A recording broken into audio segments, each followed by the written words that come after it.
All right, what's going on, Conscious Crew? Let's wake it up, wake it up, wake it up, wake it up, wake it up, honey. Happy Sunday. I told you guys we probably would be back, honey, to get into this Tyra Banks, America's Next Top Model Netflix docu-series. And here we are, girl. Better rested, okay? I had to take me a little nap. I was tired. I've been working my ass off this week, honey. The king needed some rest, all right? So we back at it with the content. Before we get into it, you guys know what to do. Please go ahead and thumbs up the video until it's absolutely stuck. Thumbing up the video not only helps with YouTube's algorithm, but more importantly, it triggers up YouTube's notification system. So when you are thumbing up the video, you are literally knocking on the digital door of another Conscious Crew member and telling them to get their black asses into the sanctuary. Also, if you love everything the King does here, you can always donate to the platform at $Consciouztv on Cash App and or PayPal.me/Consciouztv, and that's Conscious with the Z on the end, spelled just how it is here on the channel. All donation information and social media handles are in the description box below. Also, make sure that you have your notification bell set to all so that you never miss a day or hour when the King is in fact kinging. And last but not least, please share the stream out to wherever it is you have digital community, whether that be a YouTube community or your Snapchat, your MySpace, the dark side of Twitter, Tumblr, or your personal OF. I don't really give a damn where you in fact lay the link. Just let them whores know that we're loud, live, and in color. And with no further ado, let's go ahead and push on through. I know a place where you can recharge your soul. Baby, that's Consciouztv. And in the midst of brokenness, he gon' see your asshole. Baby, that's Consciouztv. You gon' heal, you gon' laugh and catch a little shade. Ooh, girl. Y'all know he be slaying, y'all better stop playing. Come hear what he's saying. Ladies and gentlemen.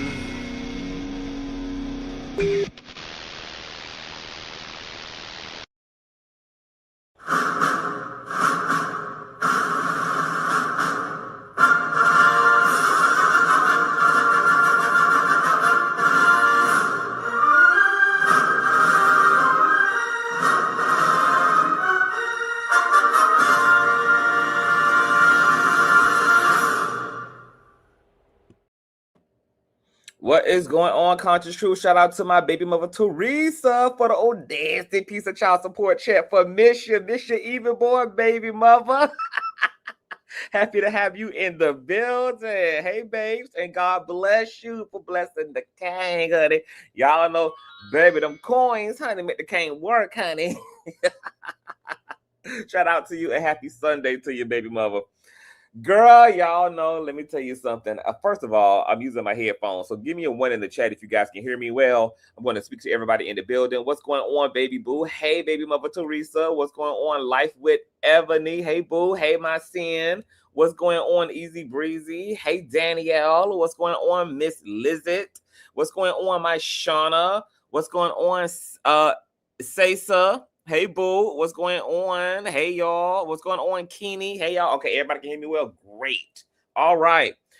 So, y'all, I was not going to look at this docu-series on Netflix regarding America's Next Top Model, even though Netflix, they knocked their docu-series out of the park. I mean, I really believe that Netflix changed the game in the way in which they shoot, they style, and they edit and present their documentaries. I think the first documentary that blew my wig off was the Jeffrey Epstein documentary that Netflix did a few years ago. This was before the Epstein files. This was before I remember just being so fucking impressed by the stylism of their presentation. And baby, I was so compelled, so inspired. Okay, I was so impressed that I even did a damn review on the Epstein documentary. And if you guys haven't checked that out, please check that out, because they have put the Epstein and the Ghislaine Maxwell, because they gave her own separate documentary as well on Netflix. Both of them are on Netflix right now because obviously Epstein is trending. So check them out. Really, really, really good stuff. But, you know, when it comes to America's Next Top Model, I was raised on reality TV, The Real World, Road Rules, The Surreal World, True Life on MTV, who used to follow and document the lives of drug addicts, people suffering from eating disorders, LGBT individuals. You know, I love True Life on MTV. MTV used to have some great shows. Okay, making the video, making the band. It was baby, they had it going on. Okay, that's when MTV was in her prime, girl. And of course, Next Top Model was a part of all of the reality TV that I was enjoying at the time. Now, I liked Top Model, but after a while, when it comes to me, like when things get repetitive, I kind of bow out. So I probably watched about the first maybe 5, 6 cycles. I think I was with Top Model maybe all the way up to, let me see here, because I have from, I think, all the way up to Eva. Okay, all the way up to Eva, Miss Diva. Okay, I think after her cycle, I was gone. And I don't even know what cycle she was on. Okay, so I like Top Model, but it did kind of get goofy. It did kind of get redundant. And ultimately, I kind of just grew out of it. Now, they done went on to have damn 24 damn seasons. And Miss Tyra is saying, bitch, I want to do it again. Girl, let me tell you something. Tyra Banks is a grade A psychopath, girl. And as terrible as she is on one hand, and this is the thing that I hate about narcissists. I hate this about narcissists. I hate that narcissists have a charming quality. Every single narcissist, whether it's female or male, that I have ever met, and as an empath girl, I have attracted largely nothing but narcissists, right, into my life. Every single narc I know has this charming, almost adorable quality to them that actually is their weapon of mass destruction. That's how they get people sucked in, okay? There's a charming, charismatic, adorable quality to the narc child. And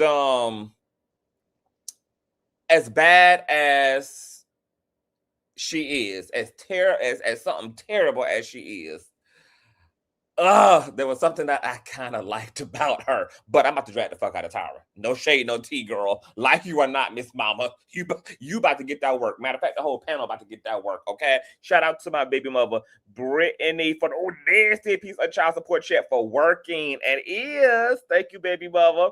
So let me read to you guys a little bit about this documentary, girl, because as the documentary broke, obviously there was a massive social media response to this documentary, girl. Okay, it's been trending since it's debuted. Everybody from YouTubers to TikTokers to Instagrammers, girl, have chimed in and weighed in, and even some of the girls who won the seasons, who were major players on the seasons, have also spoken out. They featured a lot of the notable cast also within the documentary. And once again, I was not going to watch this, but I'm glad that I did. And I think you guys ought to watch it too, because it's a lot going on. All right. So let me just give you the 411. Then we're going to travel a little bit. Okay. And you guys, please thumbs up, thumbs up, thumbs up on your way in. All right. So according to people.com, you all, Tyra Banks was not initially involved in Netflix America's Next Top Model documentary. Nigel Barker says, okay, Nigel, you guys know, was the sexy, quote unquote, heterosexual photographer who was shooting all of the girls throughout the seasons. Nigel Barker is opening up about how he got involved with the brand new America's Next Top Model documentary. And according to the photographer, star Tyra Banks was not a part of the process. Speaking exclusively with People about his participation in reality check inside America's Next Top Model, Barker, 53 years of age, shares that Banks, 52, was not involved in the creation of the series despite her appearing in the project. Quote, what people often don't realize is that this documentary series, the whole thing started out of Miss J. Alexander talking about wanting to do a documentary on himself and his life and Top Model. And he invited Jay, Manuel, and me to be a part of it, Barker tells People. That's actually how it started.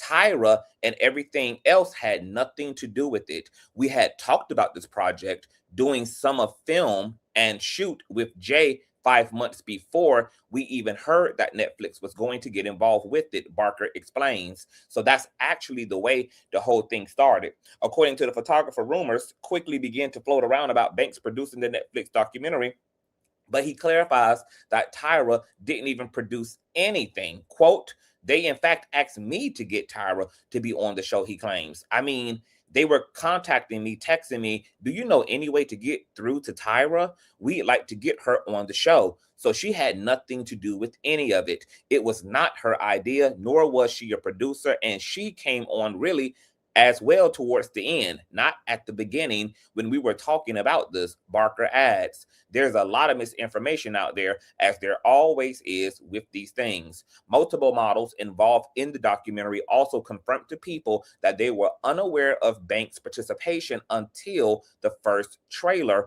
was released. Models reported to people that they filmed for the project about a year ago. Netflix did not immediately respond to people's requests for comment.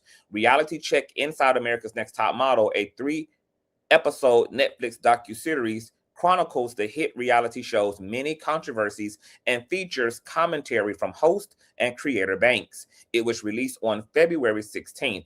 Top Model has come under fire in recent years for some questionable photo shoots, including using blackface in a challenge where contestants were made to portray races and ethnicities outside of their own, as well as allegations of sexual assault, body shaming, and promoting unhealthy lifestyle choices amongst contestants. In the Netflix docuseries, Banks and the other America's Next Top Model personalities weighed in on those controversial moments, revealing everything from their reasoning to their regrets. Barker tells people that he thinks people are going to be very surprised by what they see on the Netflix series. When I watched it, I was taken aback by a lot of what I heard, he reveals. I even called Jay Manuel and said, wow, you and I are friends. I didn't even know half of what you even said on the show and how it affected you. I wish you had told me, because I would have been there more for you. In the documentary, Manuel opens up about his falling out with Banks, as well as his feelings around the race-swapping photo shoot. Quote, he was like, well, I wanted to protect Tyra, and we were such good friends. When things would happen, I tried to just compartmentalize. And he's a pretty trustworthy guy and doesn't say things out of turn or just to gossip. That was never his way, Barker tells people.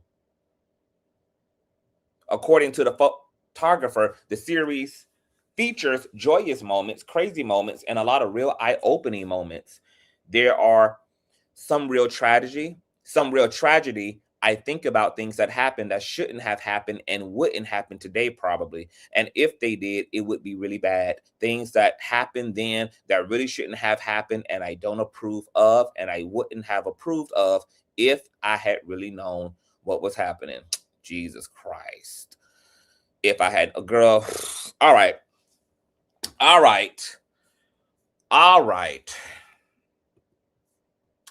Now,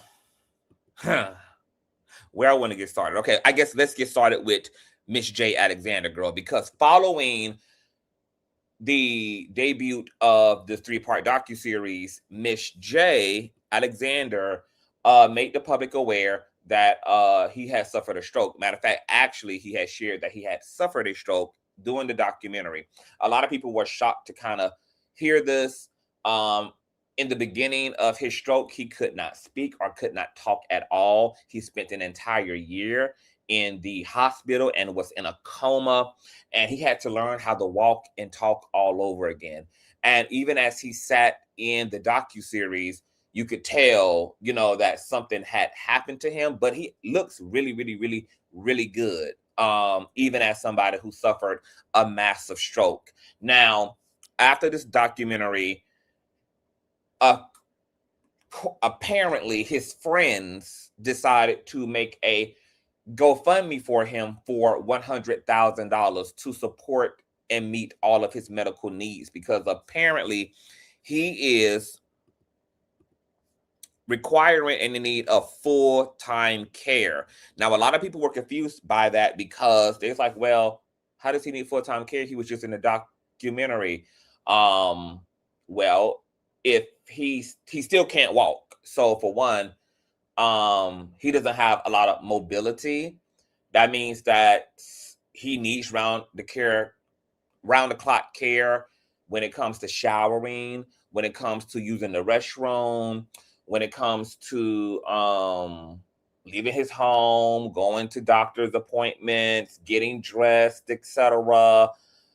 Also, I'm not sure what other limitations that he has, but he probably requires like a live-in caretaker, and medical bills are very, very, very, very expensive. And so, according to JasmineBrand.com, former ANTM runway coach Miss J. Alexander now requires full-time care after stroke. A $100,000 GoFundMe has been launched. All right.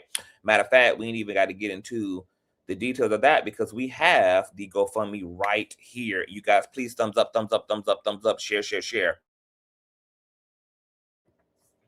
So as you guys see here, let me see if I can see when this GoFundMe was created. What was the day this was published? Is there a date? Okay, it doesn't have a date on it. All right, you see his goal is for $100,000. He's already received 419 donations, totaling $13,569 out of that $100,000 he's raising. All right. In the description, it says, support Miss J. Alexander's road to recovery. For years, the incomparable Miss J. Alexander brought grace, humor, and unforgettable style into our homes as a beloved coach and judge on America's Next Top Model. Known for their warmth, wit, and dedication to uplifting others, Miss J has been a guiding light to models and fans around the world. Today, Miss J needs our help. As the public now knows, on December 27th of 2022, Miss J suffered a debilitating stroke and was found unresponsive in his apartment by his niece. After spending 5 weeks in a coma, Miss J was left unable to walk or speak. He spent almost a year and a half in a rehabilitation center without much use of his body or voice. This time span included additional mini strokes, seizures, and 4 additional hospitalizations. My God. For the past 3 years, Miss J has been bravely fighting his way back and struggling to live independently. We are hoping to secure full-time and round-the-clock care and help with the ongoing regular physical, speech, and occupational therapies. He is currently confined to a wheelchair stemming from what we hope is only temporary paralysis, and his right arm remains immobile. While he has shown incredible strength and resilience against all odds, the financial burden of ongoing treatment, specialized care, and daily living support is beyond overwhelming.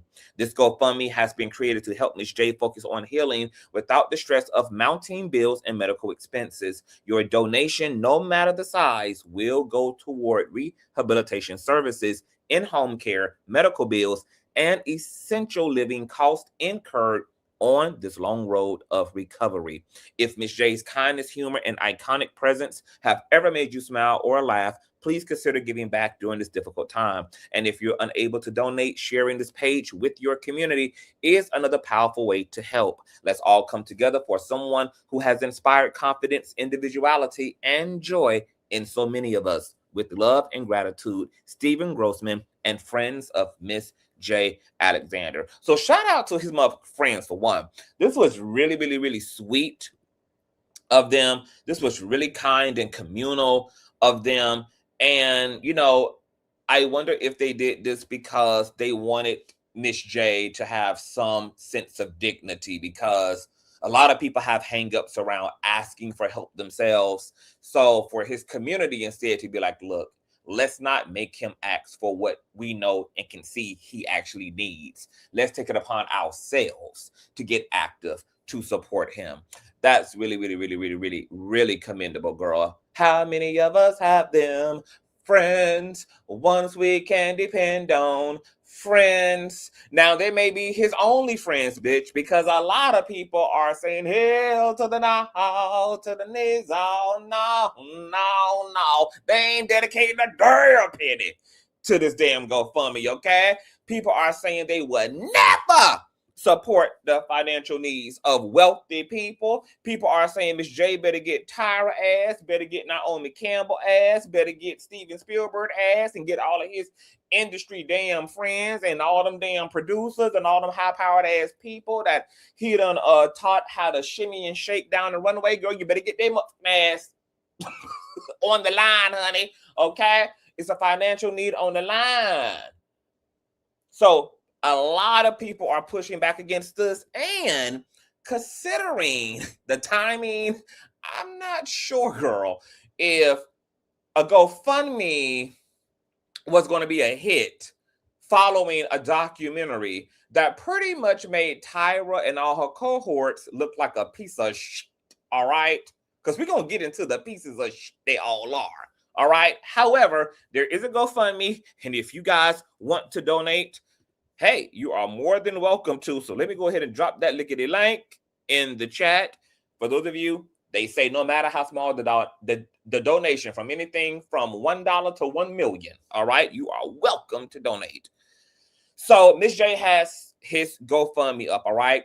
Now, JT, okay, Cocaine Barbie's lapdog. I guess she watched this 3-part documentary and she has spoken out and seemingly defends Tyra Banks amid ANTM docuseries Bklash. Quote, singling out Tyra like it wasn't a whole panel. Let's check out what JT, Lil Uzi Vert's girlfriend, has to say. And let me know if you guys can hear this, because I'm going to play it while my headphones are in, but you guys might not be able to hear it. So let me know if you can hear this audio. Nope, y'all can't. Okay.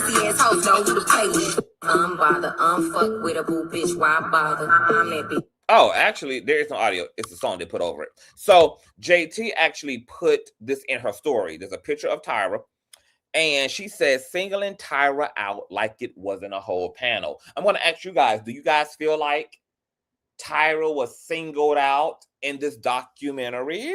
Okay. Then Eva Marcel calls the ANTM Netflix doc horrifying, okay? Says that she was unaware of a lot of incidents mentioned, but will always thank Tyra for the opportunity. Quote, she set out to change the world, to change what the modeling industry looked like, sounds like, felt like, and expected. Yeah, I got some things to say about that. Okay, I'm not sure if I agree with that, but let's check out what Eva had to say. She's also a winner of one of these cycles of Top Model. I was in awe. I told Jay my mouth was wide open. To be a part of a club and not know what's going on in the club is crazy. What exactly was it troubling to you? Was it, when you say gobsmacked? And what gobsmacked can mean one can be great, or it could be something that, oh my God. Amazingly horrifying. For the stories. I've lived my experience. I've walked in my shoes. And though there is a level of relatability, one would assume someone having walked in the same shoes. I had no idea. Like, absolutely no idea. I have been asked about Tyra for 21 years. Yeah. No matter what project I'm doing, what I'm involved in, somehow Top Model finds its way in my interview. Because it's part of your resume, part of your life. It is. It's absolutely a part of my life. But I didn't understand why it was such a topic every time I interviewed with someone. You say you were in awe when you... Because it's your biggest claim to fame, obviously. Watch it, because you didn't know what was going on behind the scenes, but it details many controversial moments, from the alleged sexual assault that happened to eating disorders to models being put in blackface, or one model who was people who were bullied, and incredibly troubling, one model whose mother was shot in a violent act was then asked to replicate that in a photo shoot. Horrible. Do you think that the judges and the producers had a role in creating this type of environment, even if you never saw it? Absolutely. That environment could not exist without producers aiding and abetting what was going on. Exactly. What I will say is I will never fail to thank Tyra. Yeah. What Tyra set out to do in this business, I will always say, and especially for Top Model, initially, She set out to change the world, to change what the modeling industry looked like, sound like, felt like, and expected. Yeah, and she did that for me. Served as a launch pad. It was gospel. Okay. Look. I have a lot to say about everybody, so I'm just going to show y'all everything, and then I want to get into my commentary, okay? Looks like it looks like Eva is kind of being a little bit of a Tyra Banks apologist, and I'm not really sure how much she really didn't see, considering that there seemed to have just been a lot of messy, inappropriate stuff that was taking place literally every single cycle. And she was a part of some of the earliest cycles where the ish was really out of control. So her not really knowing, or her not really understanding, or her not... Interesting, Eva. Interesting, Eva.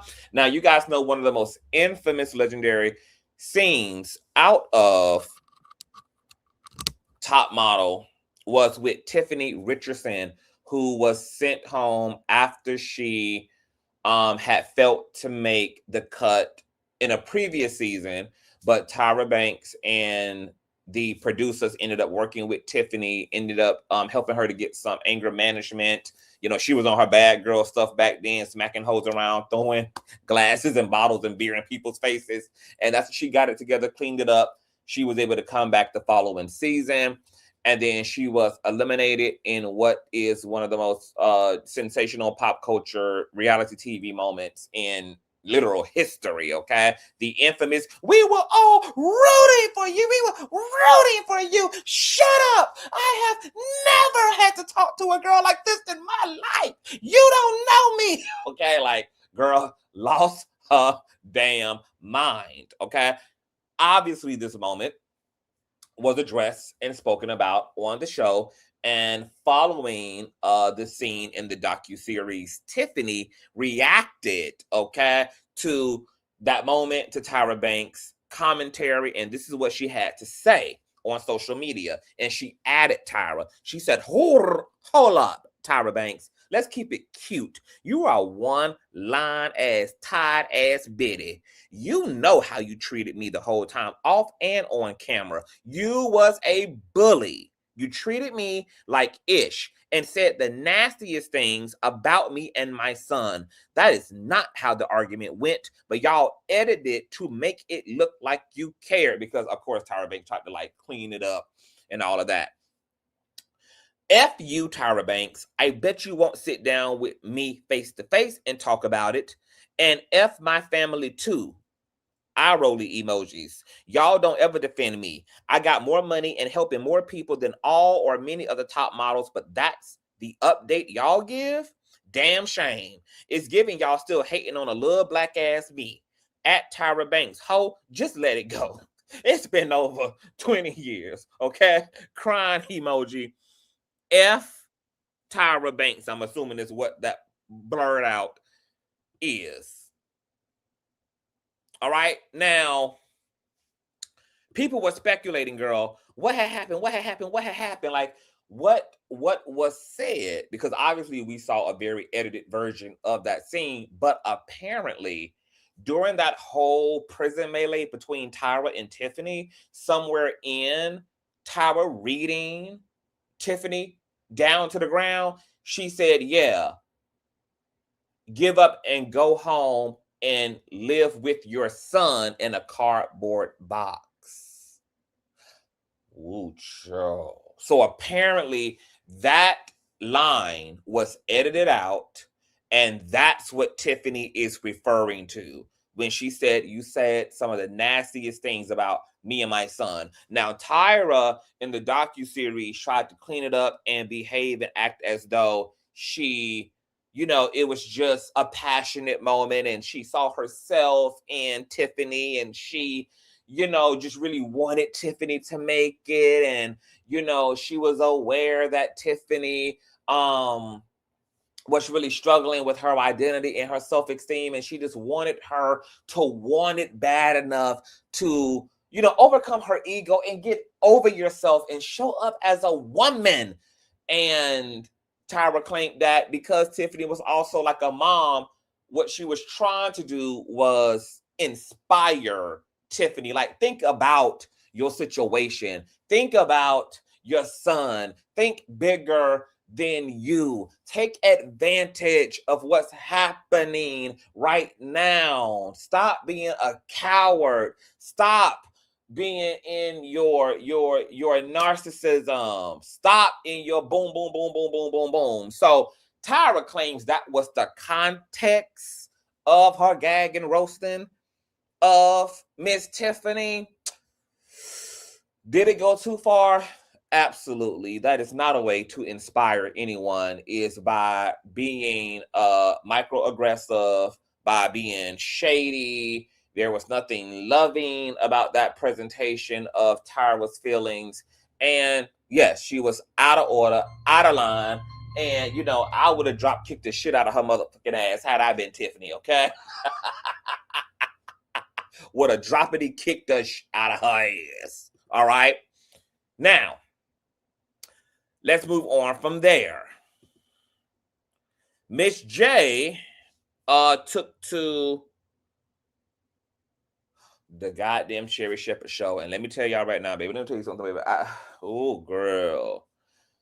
When it comes to Miss Sherri Shepherd, girl, it's just, you know, she's a real kind, seemingly nice, big titty lady. And she definitely reminds me of, like, you know, the older bougie auntie who got her stuff together, but you can tell came from a different time, girl. But Sherri Shepherd just is more so always on the wrong side of shit than she is on the right side of shit. Okay, I'm sick of her pick-me-sha male identified ass. I would never forget her creating one standard for Megan Thee Stallion, but then rooting Omarion on in being promiscuous, but dragged Megan Thee Stallion for wearing a revealing dress on a red carpet as a female rapper at a award show, but sat and celebrated Omarion as a black man for talking about monogamy, non-monogamy, and ultimately polygamy relationships, and was so interested. And like, it's just Sherri Shepherd just, oh my God, like, she makes me cringe. She absolutely makes me cringe. And she never ceased to amaze me because she put her titty in her mouth once a damn again, because she absolutely jumped her ass out of that window with no parachute, defending the out of Tyra Banks. She also brought the former cast or panel on to her show, all right? Miss J. Alexander says that celebrities like Niecy Nash, Angela Bassett, and Alfre Woodard visited him after his stroke, while claiming Tyra didn't even as much as stop the hell by y'all. Let's talk about it. I was paralyzed. And then one day, I spent a year and 5 months in recovery. So I was inside the hospital. But then they came to visit me, as well as Angela Bassett, just dropping names. And Alfre Woodard, Niecy Nash, who called me yesterday, by the way. And then along with, you know, just George Lopez. Yes. So they all came to visit me. And but Tyra didn't. Tyra has not. You know, okay. So Miss J, Tyra has not reached out to you. No. You had a stroke. Yes. And you are. I want to say, ask you, how are you doing now? You are a walking miracle here. I couldn't walk. I couldn't talk. I was paralyzed. And then one day, I spent a year and 5 months in recovery. So I was inside the hospital. But then they came to visit me, as well as Angela Bassett. She reached out to me. She reached out to you Recently. You better let Miss J talk. Just saying. She did. What did she, can we ask what she said when she reached out to you? Just, hey, I'm in New York. I'm in LA. Okay. And? You've known Tyra. You helped Tyra. Wow, it's been. But she reached out to me when it first happened. Okay. So, she just. Did she come to see you?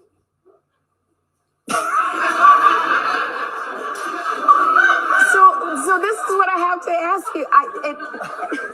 And I bring it back to that point again. You taught Tyra how to walk that runway. You've known her since she was 17 years old. Mm-hmm. There's got to, like you said, so many people reached out to you and can't, She reached out to me. She reached out to visitors who came to see you. I brought him his lemon cupcakes. But again, just to play devil's advocate here for Tyra too. I mean, look, people are busy. She lives all over the world. She's living in Australia. Things happen. Even if you can't make it in person, which we did, and whatever, if you have a friend or someone you care about, you just go the extra mile, don't you? You do something. Can I ask, how did you feel about that? Did it make you feel a certain kind of way with Tyra not coming to see you, knowing that you had that relationship with her? Yes, it did. I saw the pain in his eyes, to be honest with you. It broke our hearts, to be honest with you. It really did. Visitors who came to see you. Girl, and here Sherri Shepherd posted another clip from her segment. What should Tyra do? Wow. She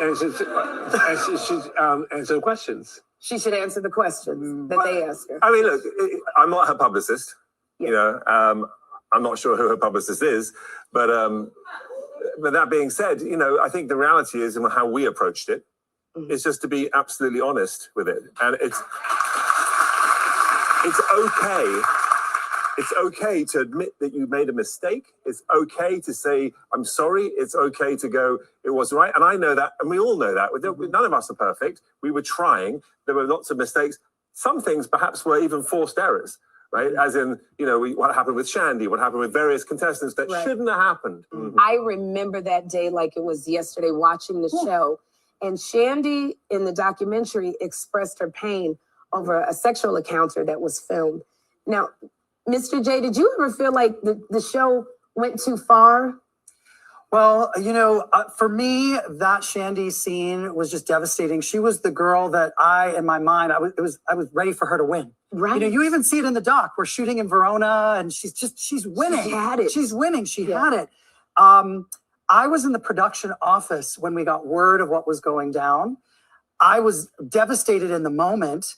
And what I'd like everyone to just think about for a minute, because Shandy says this in her interview, she said, someone said, hey, how about the guys come over?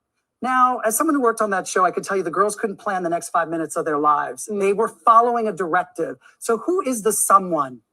That's the question. I'll leave it out there. I kind of know roughly, but the point is someone presented that. But so Nigel, and being a father of two, did you ever feel like I didn't do enough to protect, or you tried to do as much as you could? Well, I mean, I didn't know about it. I sort of know. So that's the thing. Ultimately, as judges, we were actually kept quite sort of separate from what was happening. They wanted that on purpose, so that their everyday lives sort of played out outside of it, and then we would come to judging and we would just see their best photograph. We would kind of get, they would tell us about what they did. They did a photo shoot, they visited this, they did go-sees. We wouldn't know what happened behind closed doors, as you wouldn't in real life. If you go to a job interview, you don't tell everyone all your dirty laundry, right?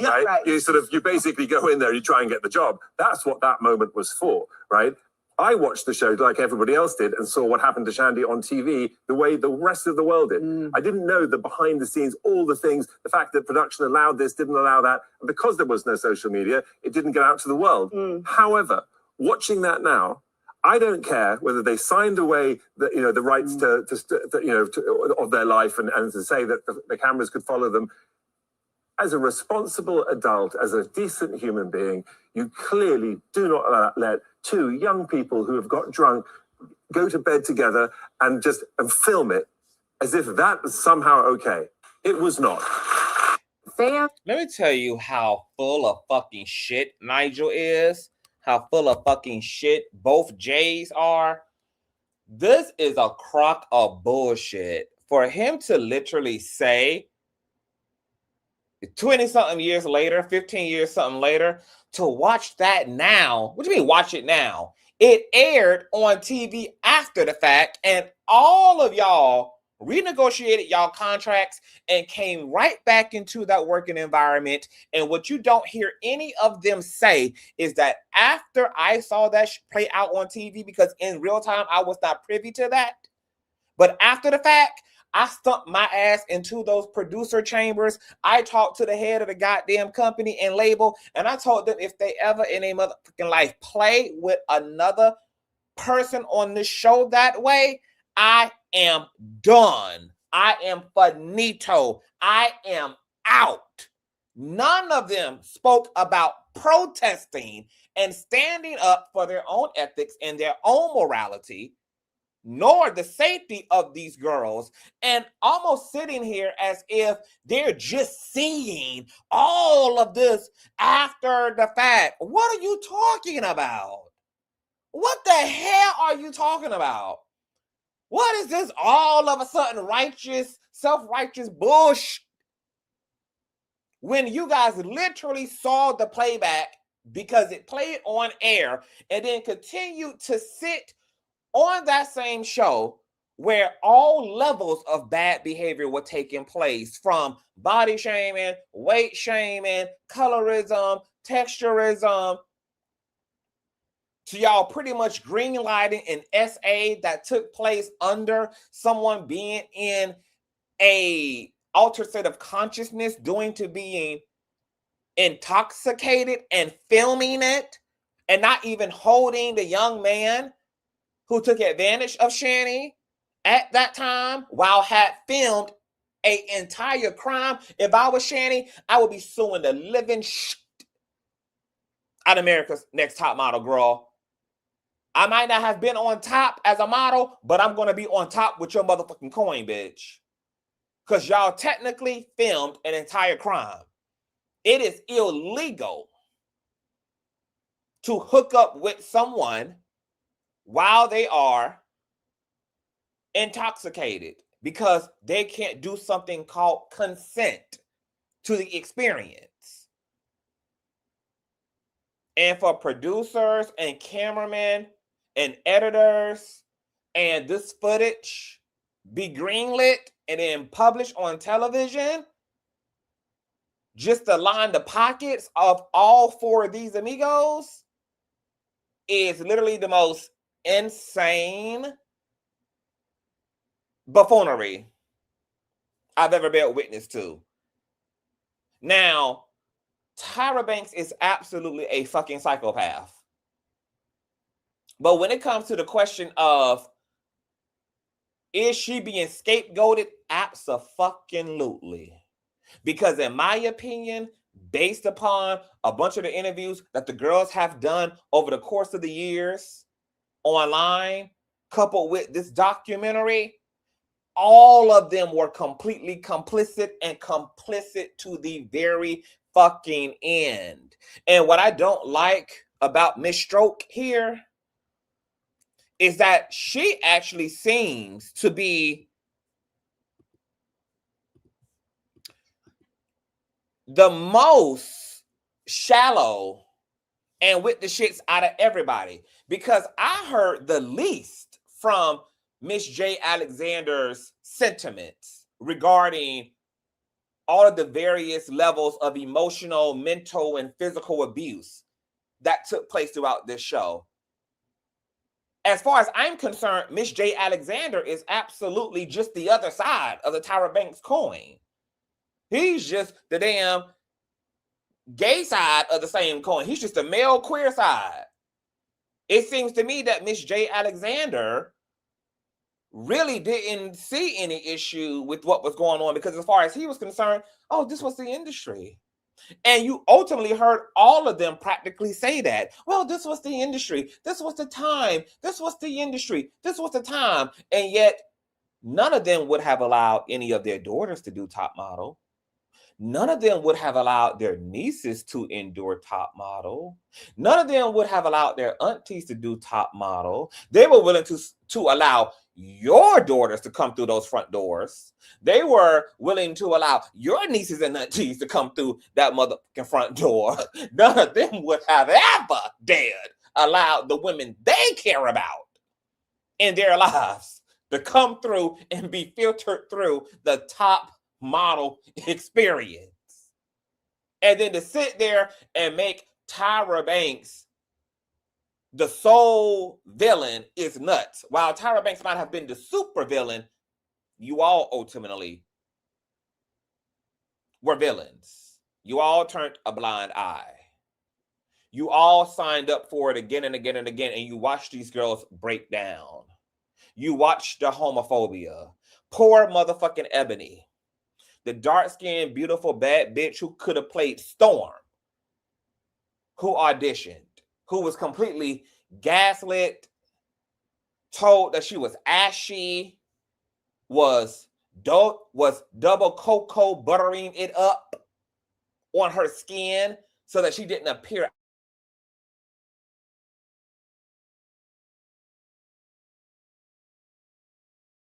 on the camera well. Oh my fucking God. To have outed Ebony, who at that point, I mean, she was living in her truth, but she also admitted that her coming out on her own terms on national television before the world at that time in this country, she wished would have been her choice. They kind of just put her in a position to have to speak about something that was personal to her. I mean, my mouth was on the floor. It was on the floor. The other young lady who had the gap, she wanted to keep her gap. She thought her gap was original. She thought her gap, made her her. She felt unique. She wanted her gap. They tore that damn lady's gap out of her mouth, made her close it because, quote unquote, she was never going to be able to be on the front of Maybelline, a cover girl, or do any editorial work because her gap was not marketable.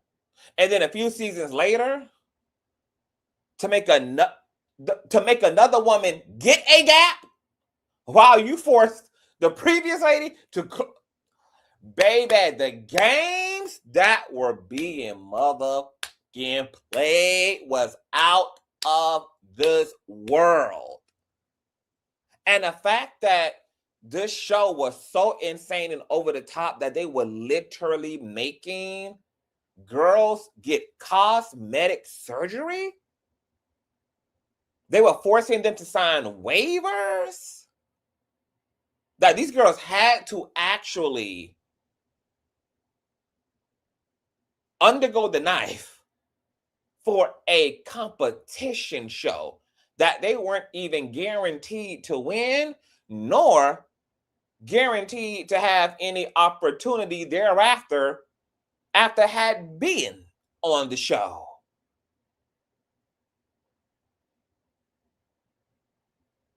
The fact that one of the young ladies on the show had a bunch of cosmetic, a bunch of dental work done because she had a snaggletooth.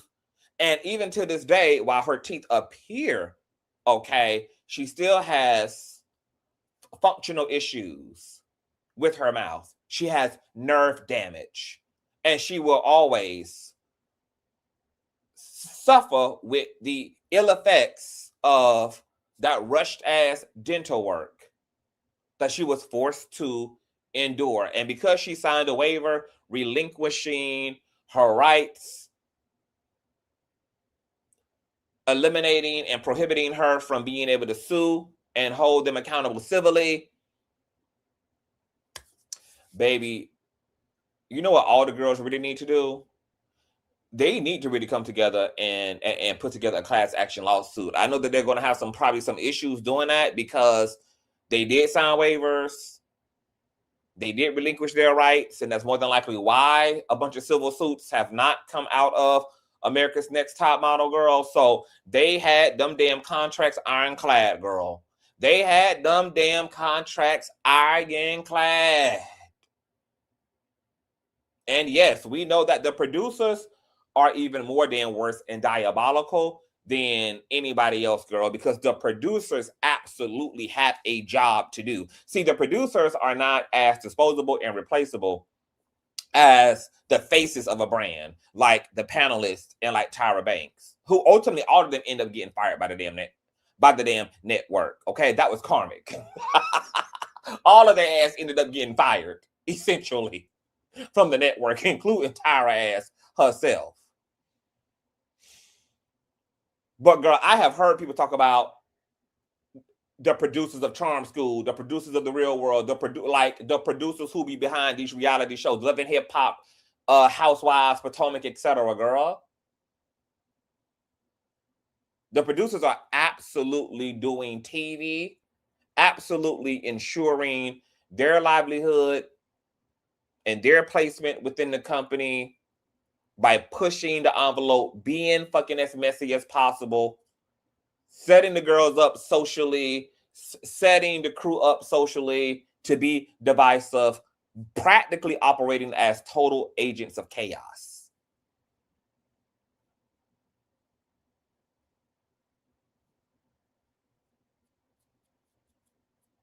Now, let's move to the last slide, and then we're going to get into it.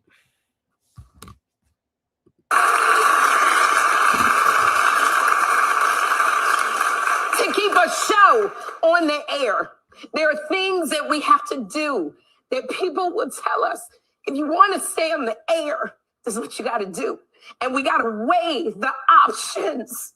And sometimes we make bad decisions and we look up and we go, in hindsight, maybe I should not have done it. I've been up all night watching. Was Sherri Big Titty Shepherd really crying? Netflix's documentary about Tyra Banks and America's Next Top Model. When I tell you I was hooked, I understand why people are mad. I do understand. But I also say, you have to understand the time that this all happened was in 2003. Reality TV was the wild, wild west back then. Every show was trying to outdo each other to stay on the air. We had people that were eating rats on Survivor. We had people getting in a vat of spiders on Fear Factor. Simon Cowell was telling people they sucked to their faces. I cannot forget that Tyra that was a young Black woman trying to make it in the reality TV game. Like it just, now we have a plethora of TV shows. We're not naive to what goes on behind the scenes in reality shows today. So we're trying to compare a time today that we know a lot to a time when there was nothing like this show on the air. We're not taking into account the battles that this Black woman had to fight just to stay on the air for other people to come on the air. In the documentary, they said no network wanted to pick up the show except UPN. Everybody said no. As a woman who has pitched a bunch of shows and tried to get her own talk show, I understand that. Let me tell you something. I bet you if Heidi Klum had shopped the show around and every model looked like Gigi Hadid, it'd have been picked up immediately.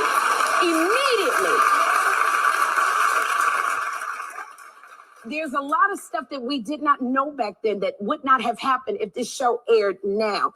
People are blaming Tyra for allowing them to cut a Black woman's hair wrong. I remember that when they cut the girls from New York and she was bald and they cut it, she had bald patches. We didn't have the sensitivities behind the scenes back then that we do now. Nowadays, if you have a Black talent, they make sure to get Black stylists. That's what we had to fight for to get. What people don't understand is the battles that this woman probably had to fight just to keep it inclusive. She came to them saying, I want a diverse cast. I want Black women. I want Latin women. I want plus size women. And everybody said no, because the industry standard looked like one thing. So she couldn't protect everybody, nor did she own the show. And I'm not saying that the show didn't do terrible things, because it did. But I just want to think about it in the context of which it happened. And also there was another thing. There was no social media back then to hold people accountable. Social media is good and it's bad. But what social media does is it advocates for people. If there have been, because like Shandy said, nobody gave me a cell phone. Shandy was off because she had slept with somebody other than her boyfriend, was in a jacuzzi with other men. They would have, now if that show was on, they would have had an intimacy coach. They would have had psychologists and therapists on the show to help these girls. Back then, they didn't know about any of that. So that's what I'm saying. It was a different time. And there were battles that she was fighting, because you always think about the long game. I want the show to stay on the air. I want more Black women to come on. I want more plus size women. You remember Isis? When Isis came on the show, Isis was trans, I believe. She would not have made it on season 1. They would not have let her be on that show. You remember Winnie Harlow? Mama, you know I know you. I'm passionate about what I'm saying. Winnie Harlow is an amazing woman with vitiligo. Back then, in the first season, she probably would not have made it. But what we know now, we love the trans community. We accept our sin now. But back then, when I tell you the battles, people don't understand. When we are in power, the battles we gotta fight that you will never know about. Never. Baby, Sherri's damn eyeballs about to pop out of her goddamn head like Graves' disease. And girl, if you don't calm down, wig. This is a total crock of bullshit. And this is how we gonna gather all their asses up.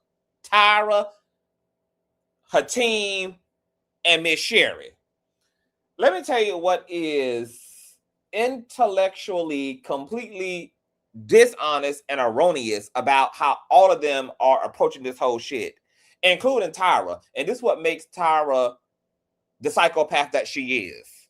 Sherri Shepherd is sitting here saying, oh, this was the way reality TV was. And Tyra said the same thing. Oh, at this time we had, Fear Factor. We had road rules. It was all about outrageous situations and all of this and all of that.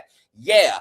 And that's completely contradicted by the format and your mission statement regarding America's Next Top Model, which you said was supposed to be a show to help to create revolutionary change within the modeling industry and to assist in the diversifying of the modeling world's portfolio.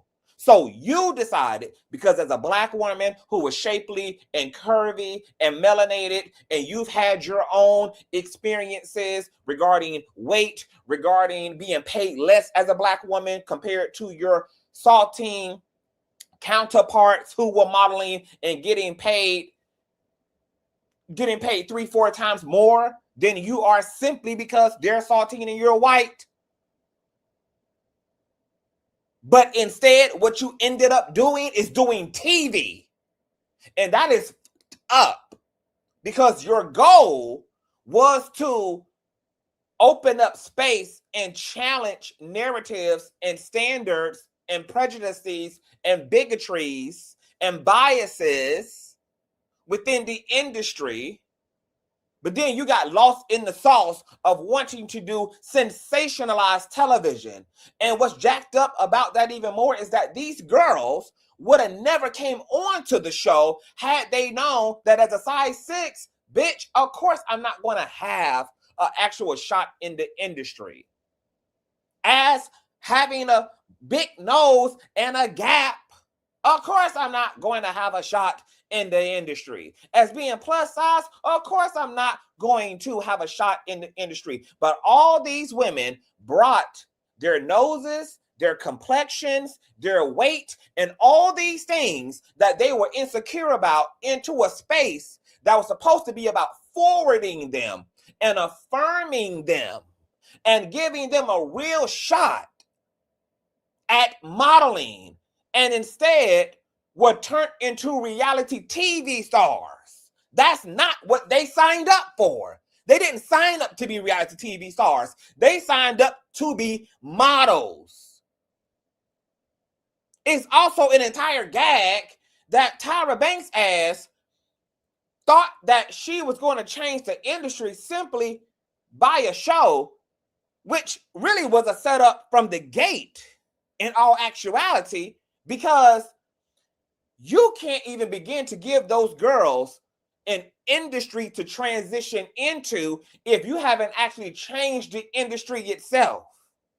So where were these girls supposed to go? What exactly, who was supposed to actually sign them if you hadn't actually changed the industry so that those who won or those who signed up for the show could have a modeling industry to pivot into? She never even had changed the industry for it to have been possible for 99% of those girls to even be taken seriously. And then for all the girls to talk about what the aftermath was of being on the show, it actually hurt their careers. They couldn't even use the editorial photos that they had taken on the show because modeling liked pretty much bland and very vanilla modeling portfolios. All that super produced, super edited, hyper stylized photos, they couldn't even use that shit. And because they had attempted to be models by way of a reality TV show, they were frowned upon and treated like the unwanted stepchildren of the industry, because at that time the industry thought too good of itself and thought so very low of those who did reality TV. The entire entertainment industry had this idea that, oh, only non-talented people do reality TV. These are the throwaways. These are the people who take the back door into the industry. These folk thinks they deserve to be here without any type of clear-cut, measurable talent. Ew, these are the degenerates of the industry. This was at a time where there was a lot of phobia against TV stars, and there was a heavy stigma for having done reality TV. So most of the time, if you did reality TV then, you had to stay in reality TV. You couldn't pivot to movies. You couldn't pivot to modeling. You couldn't pivot to anything else. You were not going to be taken seriously, and it was almost like a way of being typecasted because of the arrogance and the shallowness and the hierarchy gatekeeping system that was the industry at that time. And then for the black girl, I think it's Daniel, I think she's the one that had the gap to say the thing that hurt her the most. And Daniel is gorgeous as fuck, baby. Bad bitch down to the ground, girl. Like, should be top modeling right now. Like, eating right now, girl. Okay? Like, Daniel was sitting, girl, in that confession, girl, eating it off the bone, bitch. Aesthetic beauty on motherfucking pizzoint. But she said the thing that hurt her the most is the fact that Tyra knew that being on the show was going to shortchange their careers, and that Tyra called her years later after the show and apologized to her and admitted, I knew you were going to be a throwaway after doing the show. And I didn't do anything to protect you. I didn't do anything to secure you. I didn't even inform you. And I want to tell you that I'm sorry for that. I knew being on my show was going to stigmatize you. So here it is. We have ultimately a omission. An admission from Tyra that Tyra intentionally exploited, misguided these girls under false pretenses that they were here to get a modeling career that was very tangible and accessible, that they were going to go on to sign major contracts and do major work and change their lives and come out of generational poverty, be able to financially uplift themselves and their families and their communities under the false pretense that we're here to do modeling, when once again, the reality was they were there to do TV, and Tyra knew it, and Tyra provided the same lie for 24 or 22 something fucking seasons of her show. That is what exploitation is. You made these girls sign their life away put them through traumatic ordeals of all kind under a false pretense. And not only just did that to women, but you did it to other Black women on top of that. All because your pockets were being lined, your fame was being escalated. Because remember, Tyra in her forehead said in the commentary of the docuseries that, you know, when I was pitching the show, I just didn't know what I was going to do. I didn't know, you know, what else I was going to do with my life. I had to really like figure it out. And I had this great idea. So Tyra, of course, self-preserved her damn self. Because this show, she was hoping was going to be her next pivot. It was going to give her something else successful to transition into because, you know, supermodels at that time, they capped due to age. There's an age discrepancy. So models got to figure it out very quick because the window of modeling at that time was very narrow. You only had a certain amount of time in your 20s to be able to take advantage of that shit, and then you, had to figure it all out again. And that's why Tyra didn't give a fuck about them bitches. Because, hey, this is about me. I needed a career. I needed another check. I needed to figure out how to have some longevity. Economically, in legacy and entertainment. And all those girls paid the price. Now, let me tell you what would have saved Tyra Banks' ass. If Tyra Banks would have told them, hey, we're here to do TV. And the concept is becoming a model. Then this would have shaved off a lot of the shit that people have a right now to critique. If she would have sold it as, this is entertainment, we're doing entertainment, this is TV, and the concept for the show is modeling. That is what would have saved her ass. But that's not the script she gave. The script she gave was, I'm here to give you guys a real shot at modeling, and y'all happen to be doing it on TV. Those are two different mission statements. And both of them set up a different set of expectations. Because, okay, this is TV first and foremost. The concept is modeling. Just like we may be doing TV, and the concept is a bunch of manual challenges. The concept may be cooking. The concept may be painting. The concept may be whatever. Losing weight. Boom, boom, boom, boom, boom. If she just would have told the truth, and she would have been exact and particular, then she would have never ended up in this big ass knot that she ended up in. You sold those girls on a pipe dream. That was really your dream. And those girls were sacrificed to Moloch and to Baal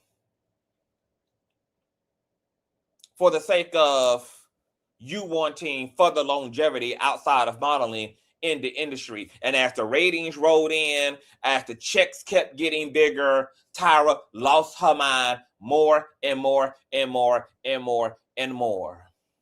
She knew these girls wanted it bad. She knew they were desperate. She knew they were coming from humble beginnings. She knew that they didn't know shit about the industry. She knew they didn't know how to advocate for themselves. And she was supposed to be using her own anecdotal experience of a bigoted industry to protect these women with. And she even threw that out the window. And it's interesting to me too, when you look at the docuseries and you look at the show and you actually see all the things that happen. Here it is, Tyra is saying, I want to change the industry. I want to change the industry. I'm here to revolutionize the industry. I'm here to show them That big is beautiful, medium is beautiful, fluffy is beautiful, large nose, small nose, round face, chiseled face, big forehead, no forehead, tall, short, white, black, Asian, Latin. But then the whole fucking series is about you body shaming, complexion shaming, telling the bitch she ashy as hell, making people close gaps, get gaps. So then what Tyra actually ended up doing is actually reinforcing the same metrics while hooting and hollering about wanting to change those very metrics. I mean, make it make motherfucking sense. And the fact that Nigel and neither one of the Double Mint twin Jays actually held Tyra accountable and put her aside and said, bitch, we're losing the plot here, ho. We're losing the motherfucking plot here. What you talking about? Why are we making these girls change when you're telling them they're beautiful as they are and you're going to force the industry to accept them as they are? So just slap a little damn makeup and blush on these motherfucking hoes and put a wig on, bitch, and send them on out to glory. How you gonna say that beauty should be celebrated all across the spectrum of fucking beautiful, but then you got girls sitting under the fucking knife, getting they fucking tongues and throats ripped out, cutting their motherfucking hair, bleaching their damn baby hairs, going motherfucking bald. But you're here to set a different precedent for what? What?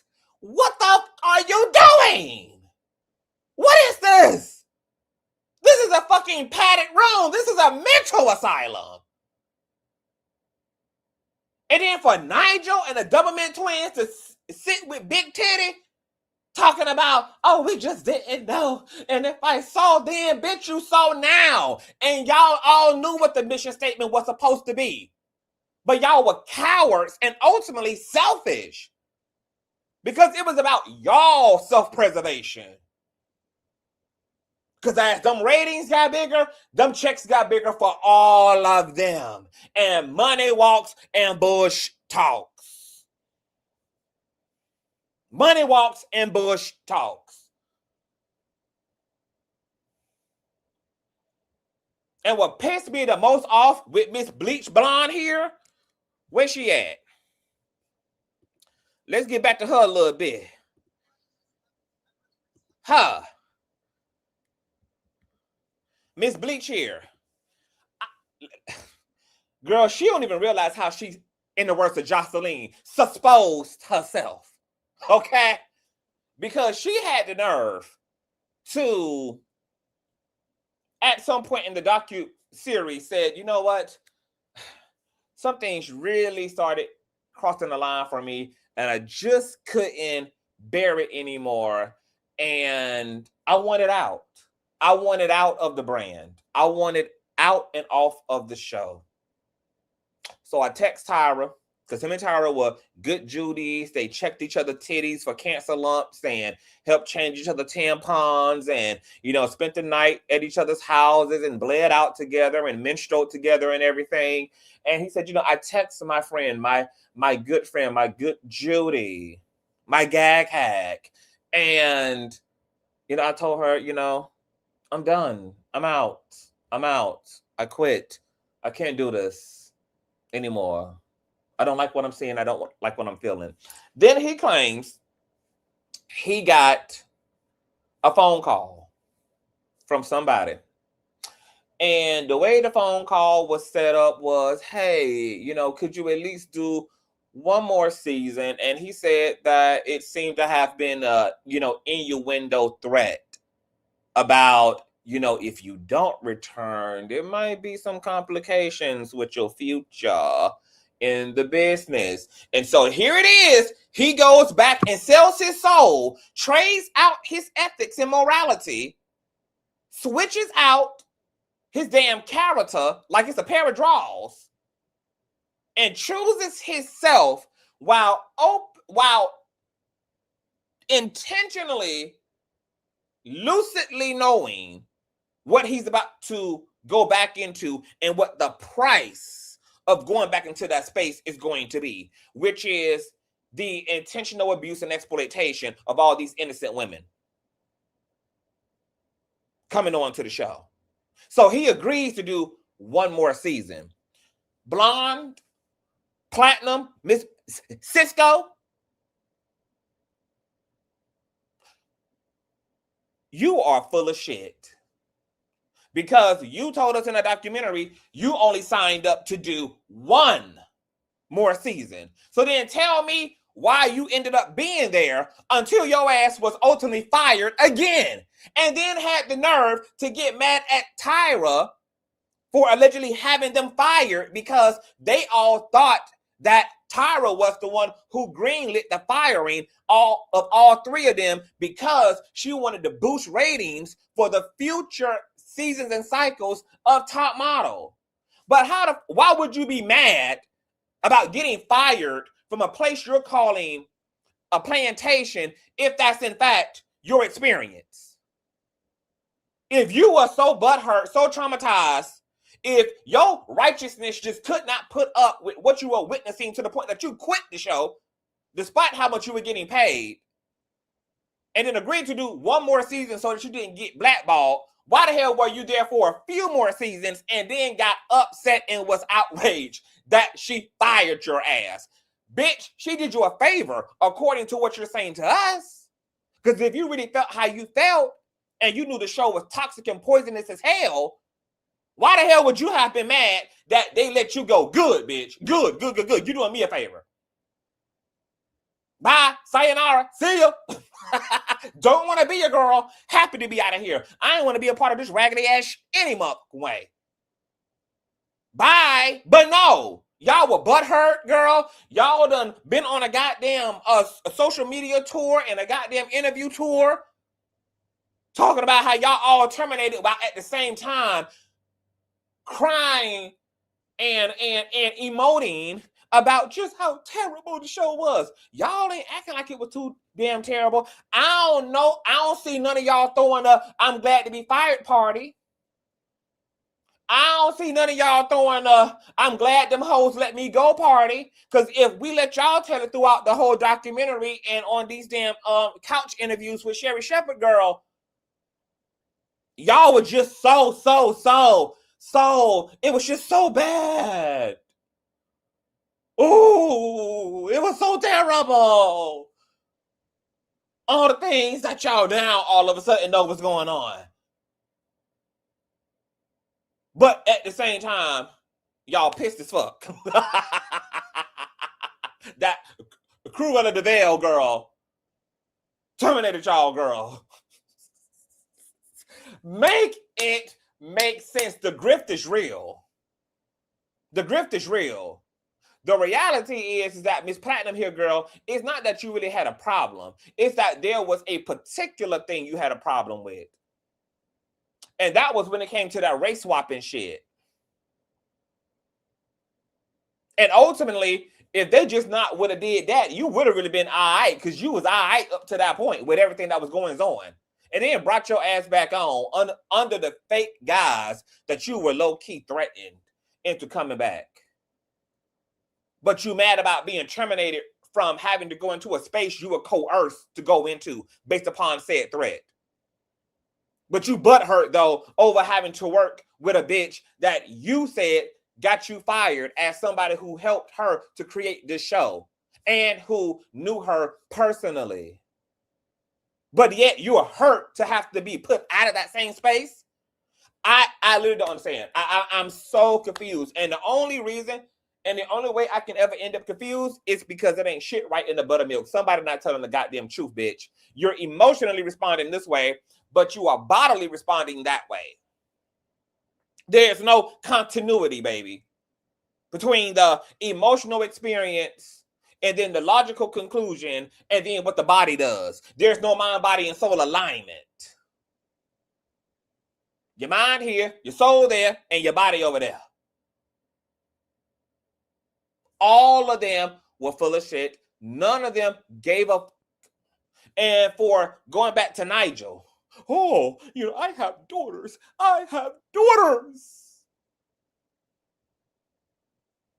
I would have never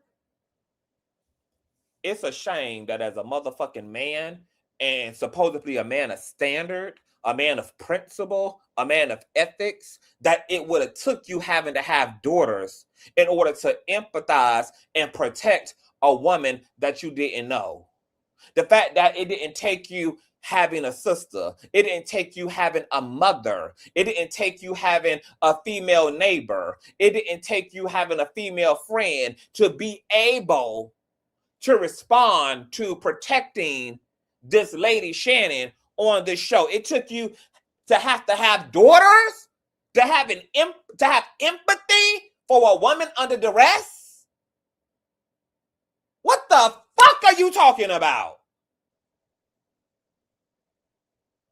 Girl, all four of these hoes are loony as hell.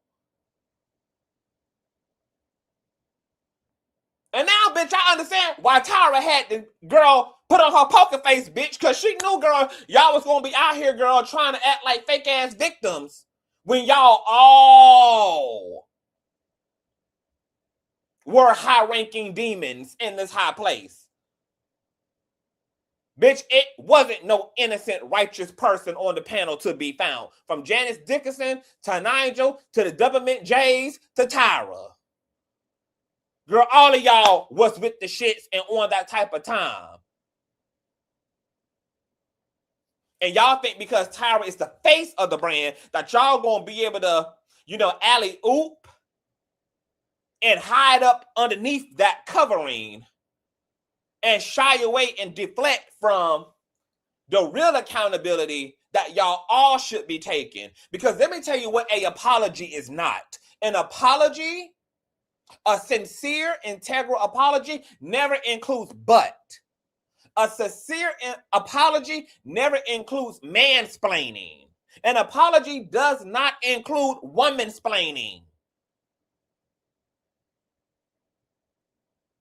A real apology is, bitch, I dropped the ball. I fucked up.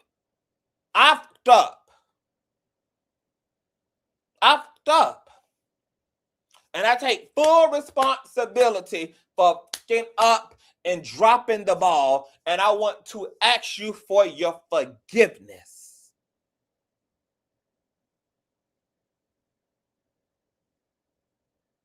An apology is not, and they all did this in the docuseries.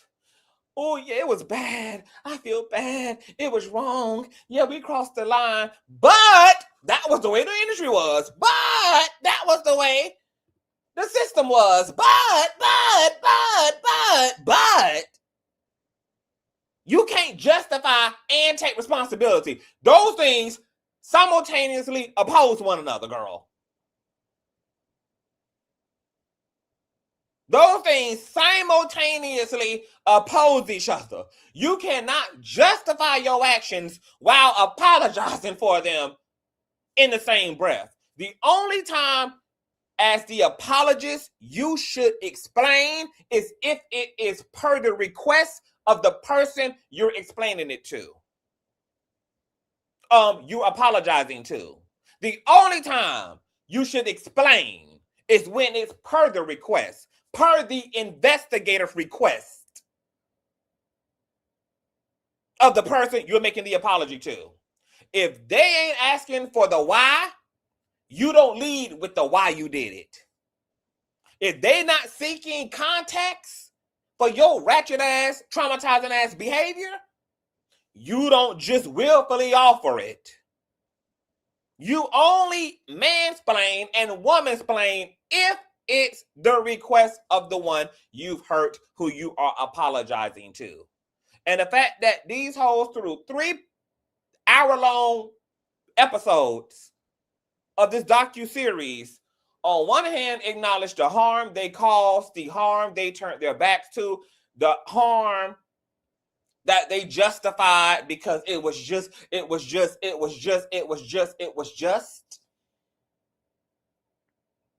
But I'm sorry.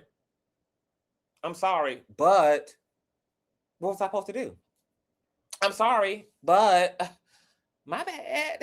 I'm sorry, but that's just the way we did things at this time.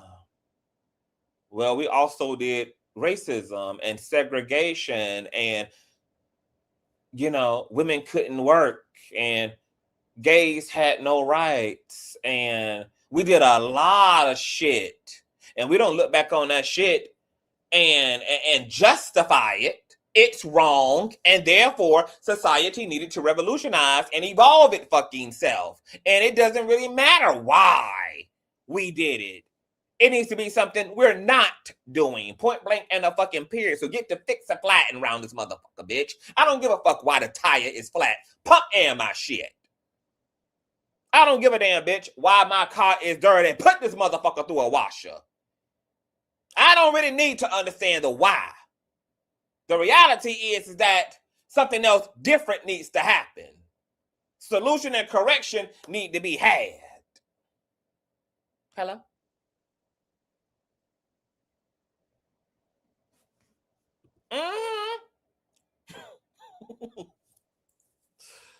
So, girl, I going back to Miss J. Alexander, right? Because I told y'all, girl, we're going to tug, baby, we're going to do a wraparound ass whipping. Tug on Tyra wig, tug on Miss J's platinum, tugging on Miss J's Alexander scooter, tugging on Nigel's camera, girl. But I told you it was going to be a 360 deal. Going back to Miss J. Alexander. While I definitely sympathize for what he's going through, just being a human being and struggling in that way is very sad and disabilitating. And watching your life change in such a dramatic way, going from being literally someone who was a tutor for girls who needed to learn how to walk a runway to now being able to not walk at all is a dramatic contrast in between realities. Deeply, deeply sympathize with Miss J. But I also understand exactly why people don't give a fuck any more than he gave a fuck about women who were hurt in real time in his face. And he didn't care because he had a job he was getting paid to do. He was on billboards and walking the fabulous streets of New York. He had his high-end, high luxury contacts and his legacy. And, it's a dog-eat-dog world.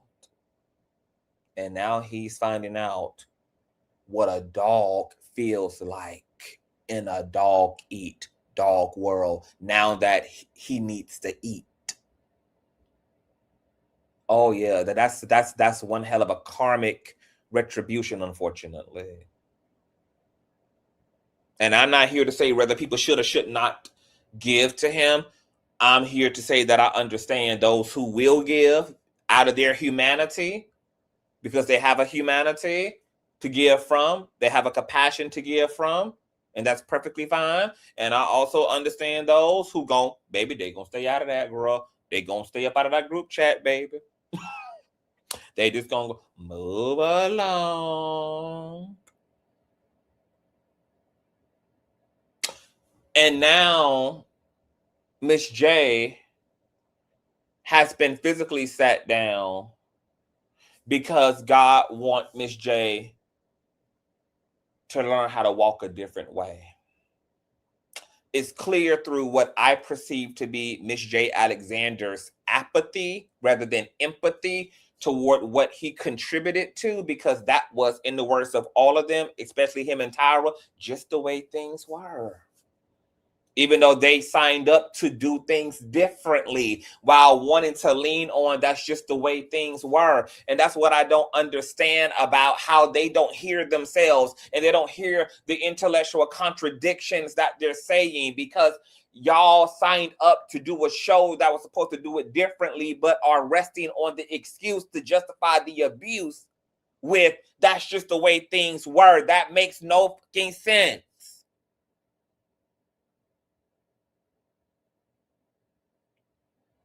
And I agree with Horseface Wiggins. I never thought that Miss J. Alexander even had a walk that slayed. his walk to me always looked goofy. I never got it. The girls he was teaching how to walk was actually walking better than him. I never understood how the hell he got into this line of work. I was never impressed. I always thought he looked a mess walking. And I don't know whether because he's 6'7", it causes his damn bones to lean over and shit, but it just was never serving for me. It was never fish. It was never fierce. It was never cunt. It was never all the things for me. It was never the things. I never got it. I always thought his goddamn walk was ugly as hell. I'm like, how the hell is he teaching? Hell, they the ones giving his ass the goddamn tutorial lesson. That was always my thought growing up watching Top Model, is how in the hell did this ninja get into this line of work? It was never eating. Never. But hell, here he is. I don't know who, baby, who I got to suck up in here. Okay, that's what it's giving, girl. It's giving my career came up out of girl. Who's I got to suck up in here? Who need to be sucked? Is what it's given to me, girl, because what? But between what I perceive to be his apathy and Tyra's lopsided accountability, talking out of both sides of her neck, I'm sorry, but hell, that's the way it was. Boo, you just canceled out. You're sorry. Mansplaining is 0, timing any number, girl, including an apology, equaling 0. But Jay being sat down now, it's clear to me that on a spiritual side, from the spiritual POV, that it's because Spirit want Jay to learn how to walk differently. And I ain't talking about spiritual walk. I mean, I ain't talking about physical walking. There's clearly some inner changes that Miss J. Alexander needs to tap into and needs to arouse and activate within himself, because at some point he too lost the plot in his life, and that's why Spirit had to sit his ass down. Anytime you lose the plot in your life, something dramatic is going to happen to disrupt your shit. And it's because you've lost the plot. You've either become complacent when you were supposed to evolve, or you've evolved into something very different from what you were destined to be. And God then has to turn around and grab you right by the pussy and shock your consciousness awake with the intent to rehabilitate your soul. And let me tell you how cold Spirit is. Spirit don't give a fuck about your body. Spirit don't give a fuck about whether you got to lose an eye in order to tap into your salvation. Spirit don't give a damn if you got to lose a toe. Spirit don't give a damn if you got to lose your hearing altogether. Spirit don't give a damn. All that's shallow to Spirit. Spirit focused upon spiritual things. Your body just a utility. Your body just a tool that the soul uses to personify itself through temporarily.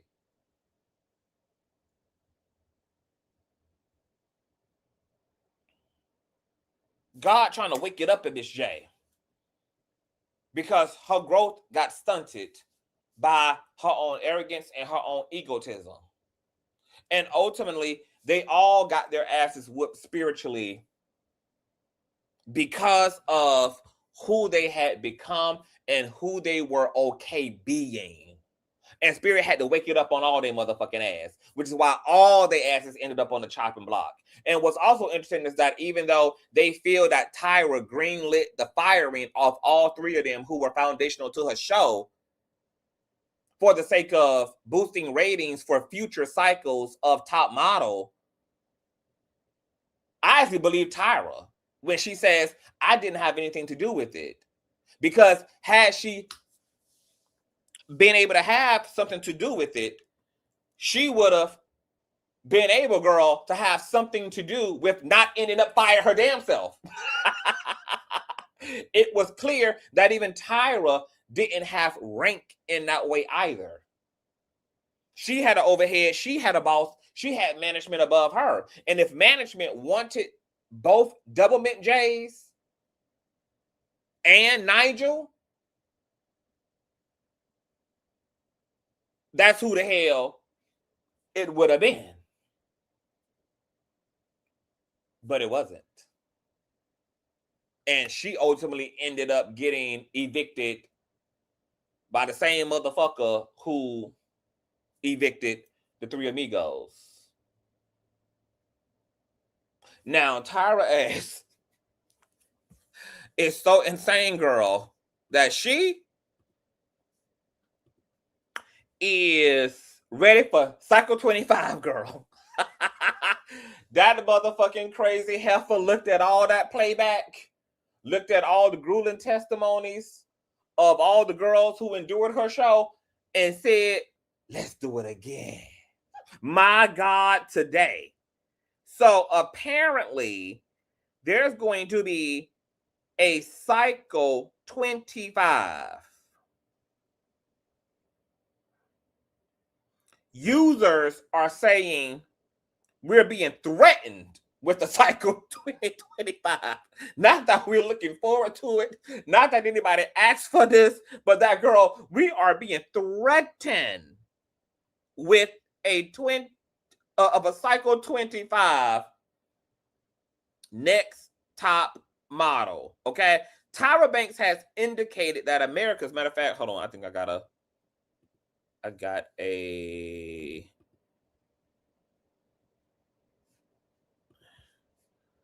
let me see something. Yep. Tyra Banks reveals that America's Next Top Model is returning for its 25th cycle. Tyra Banks has indicated that America's Next Top Model will return for a 25th cycle, teasing it in the 2026 Netflix docuseries Reality Check Inside America's Next Top Model. Although not officially greenlit by a network, Banks stated that, quote, my work is not done. You have no idea what we have planned for Cycle 25, aiming to correct past mistakes. Okay? Are y'all here for a Cycle 2025? Because low-key, bitch, while I ain't asked for a Cycle 2025, I'm interested in what the hell correcting past mistakes will actually look like. Because the actuality now is that Tyra doesn't even have to do any revolutionary work because the industry has actually changed. Like, if Tyra would have actually done America's Next Top Model now, she would have been able to give the girls what she promised them in her mission statement. Because the industry now is so diverse, plus size modeling is absolutely a thing. Disabled people are now modeling. People with all type of skin conditions are modeling. Brands now understand that marketing is better when you also make the brand ambassador a relatable person. So now they're using everyday people to market clothes, to market lingerie, to market jeans. The industry now is very open to people who have tattoos, piercings, body modifications, the trans girls. Yeah, now it's a diversified space. And unfortunately, Tyra doesn't even have anything to do with the evolution of the industry, which is what she should have worked on changing before she created this show, so that the girls could have had an actual industry to pivot into. And let me tell you what I would have did if I was Tyra. Because I think that this is how everything could have came full circle and she could have stayed out of the hot seat ultimately. Her mission statement should have been, I'm a model coming out of the entertainment industry. I'm going to do a show. And we're going to do good TV. It's going to be entertaining. It's going to be fun. It's going to be a cross between the real world and Apprentice. You know, the real world and corporate shit. We want to combine those elements together, giving you a bird's eye view into the makings of the business part, the professional part, and the personal part. And instead of her so-called making models, since there wasn't space for the girls to be models, because that diversity didn't exist for a lot of them to be able to make it at that time, what she should have did was say, I'm going to have the girl signed to a entertainment agency, a talent agency, where the girls could have opportunities possibly to model. They could have opportunities to act, opportunities to write, to be showcased in music videos. They could have access to the overall industry. And maybe she could have even went as far as to start her own talent agency, right? So the end reward could have been $250,000, $100,000, plus you sign directly to my talent agency, where we help you to birth a career in entertainment. That could have really ate. That could have really came full circle. And I know that, you know, we can't, you know, what we don't know when we don't know it. We don't know it until we know it. But even with that being said, I have to hold Tyra and all of them completely fucking accountable, because at the end of the day, the foundation at the very least was that we wanted to do things differently. But instead, y'all ended up reinforcing the same rigid, narrow biometric standards for those girls that reflected the industry that you were repulsed by and wanted to boycott and protest, per prioritizing diversity of body, diversity of skin tone, diversity of hair texture, diversity of weight, of height, etc. So it is no excuse for them to have lost the plot. That's why there's no need for them to even mansplain. It's just, I'm sorry. We dropped the ball. We lost the plot. It doesn't make sense for us to say that's just the way the industry was, when we were supposed to be doing a show that was to challenge the way the industry is. So I'm okay with them getting flamed the fuck up right now. And I hope that people not falling for Nigel or the Double Mint J's bullshit, because they are trying to scapegoat Tyra. They all were in this thing. And if they were so righteous by the end of this shit, why are they mad that they got fired? They should have been happy. They should have been celebrating, girl. That they no longer had to make money this way at the expense of hurting other people. All right, I'm out of here. That was my commentary. Hope you guys enjoyed. Thumbs up, thumbs up, thumbs up. Share, share, share, share, share. If you enjoyed yourself, if you laughed, if you gagged, if you got enlightened, donate to the platform at $Consciouztv on Cash App and or paypal.me/Consciouztv. That's Conscious with the Z on the end, spelled just how it is here on the channel. All donation information and social media handles are in the description box below. Comment in the comment section and tell me what you thought, because a lot of times I don't watch the live chat while I'm commentating, so that I can maintain the continuity of my thoughts, okay? So I'm going to watch the playback, but also comment and tell me what you think about America's Top Model. Is Tyra Banks being scapegoated? Are Nigel and the Double Mint twins really innocent in this whole thing?